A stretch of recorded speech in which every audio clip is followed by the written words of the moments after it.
উত্তর দিনাজপুরের শিক্ষাক্ষেত্রের করণিকদের ন্যায্য দাবি আদায়ের আন্দোলন আরও জোরদার হলো।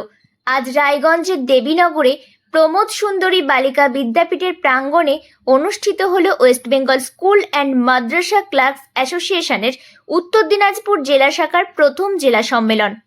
মূলত 10 দফা দাবি নিয়ে এই সম্মেলনের আয়োজন করা হয়। এর মধ্যে রয়েছে করণিকদের সামগ্রিক মান উন্নয়ন, উচ্চ মাধ্যমিক পে স্কেল প্রদান, প্রমোশনের সুযোগ বৃদ্ধি এবং কর্মতালিকার প্রণয়ন।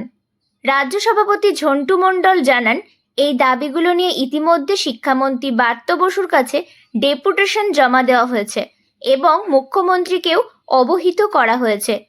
জেলা শাখার কনভেনার রুমি সিনহা বলেন, করণিকরা তাদের ন্যায্য দাবির অধিকার ছাড়া কিছু চান না, তাই তাদের আন্দোলন অব্যাহত থাকবে।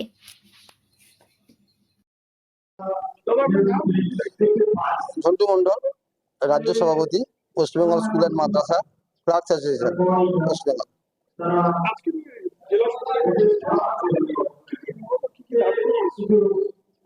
অ্যাকচুয়ালি আমাদের সেন্ট্রালি ডাব্লিউএসএমসিএ রাজ্য কমিটির তরফ থেকে 10 দফা দাবি আছে। আর উত্তর দিনাজপুরের এটা একটা শাখা, ডাব্লিউএসএমসিএ শাখা।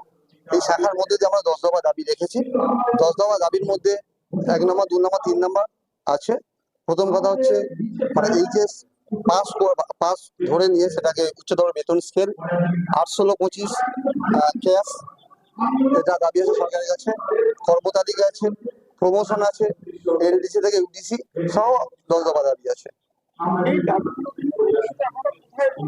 হ্যাঁ, এই দাবিগুলোর জন্য আমরা আমাদের শিক্ষামন্ত্রী ব্রাত্য বসুর সাথে দেখা করেছি, আমাদের ডেপুটেশন দিয়েছি এই 10 দফা দাবি নিয়ে। আমরা মুখ্যমন্ত্রীর সাক্ষাৎ চেয়েছি, কিন্তু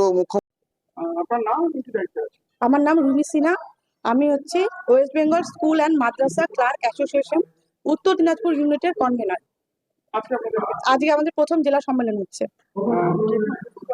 আমাদের এখানে উপস্থিত আছেন আমাদের রাজ্য কমিটি থেকে আমাদের সভাপতি ঝন্টুদা, আমাদের উপস্থিত আছেন মালদা থেকে উপস্থিত আছেন কালীশঙ্কর দা, তপন দা আর চন্দন দা, তিনজন আমরা উপস্থিত আছেন।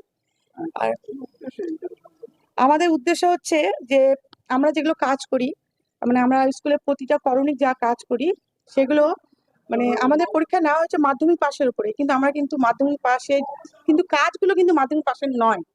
তো সেই জন্য আমাদেরকে স্পেশালি শিক্ষাগত যোগ্যতাটা বাড়াতে হবে, উচ্চ মাধ্যমিক করতে হবে এবং কম্পিউটার প্রশিক্ষণ করতে হবে, মানে প্রশিক্ষিত হতে হবে।